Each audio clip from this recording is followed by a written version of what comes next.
हो, काल तुम्ही त्या सावकाराच्या वाड्याकडे गेले होते ना, कशाला गेले होते? तर काय करू तर मग मी सावकाराच्या वाड्याकडे जाऊ नाही तर काय करू? पोरीचा जुता फाटलाय. यावर्षी शाळेला कपडे दिले नाही शासनानं. ते मास्तर म्हणते नवीन शाळेला कपडे पाहिजे तर 15 ऑगस्टला या. पोरगी म्हणते पप्पा मला जुता घेऊन दे तर मी शाळेत जातो. तर काय करावं? त्या एका पोरीची मी इच्छा नको पूर्ण करू? आता पुढं जाऊन उद्या परवा पोळ्याचा सण येत आहे.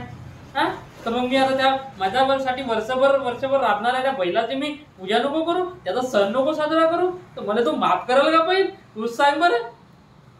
पण गेले कशासाठी होते तुम्ही सावकाराकडे?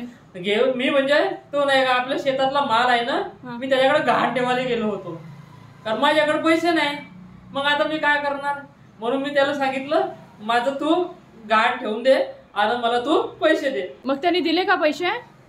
देतो म्हणला पैसे. किती?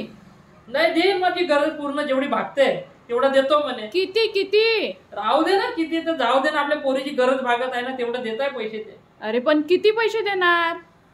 5,000 रुपये. 5,000 रुपये? हो, पण कापसाचा भाव 6,000 रुपये आहे. तुम्ही 5,000 रुपये कसे घेतले? काय करू का? तो म्हणे तू 5,000 रुपयाला मला कापूस जेवढा होईल म्हणे तेवढा माझ्या ह्याच्यात देतो म्हणे आणि पैसे ऍडव्हान्स घेऊन जातो म्हणे.